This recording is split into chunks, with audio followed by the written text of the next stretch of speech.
ప్రియమైన దేవుని పిల్లారా, నీ జీవితంలో కలుగుతున్న తుఫాన్ని గద్దించగలడు.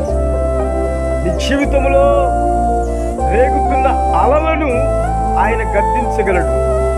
ప్రియమైన దేవుని పిల్లారా, గమనించండి. యేసు వైపు చూడండి, యేసుతో మాట్లాడండి, యేసు యొద్దకు వెళ్ళండి. యేసు యొద్దకు వెళ్ళి, ప్రభువా ఇదిగో ఈ తుఫాను చెలరేగుతుందయ్యా నా జీవితంలో, ప్రభువా ఈ శోధనతో అల్లాడిపోతున్నాను, ఒక్కసారి నువ్వు గద్దించు, అది వెళ్ళిపోతుంది ప్రభువా అని విశ్వాసంతో ప్రభుని అడుగు. ప్రభు అంటున్నాడు, అది వెంటనే అలిగిపోతుంది. జీవితంలో కలిగిన శోధన, ప్రియమైన దేవుని పిల్లారా, యేసుక్రీస్తు ప్రభు వారు గద్దించిన కనుక యేసు వైపు చూసి మొరపెట్టు, ఆయనతో మాట్లాడు, ఆయనకు మొరపెట్టి ఈ జీవితంలో కలుగుతున్న శోధన నుంచి విడుదల పొందు. దేవునికి స్తోత్రం. హల్లెలూయా.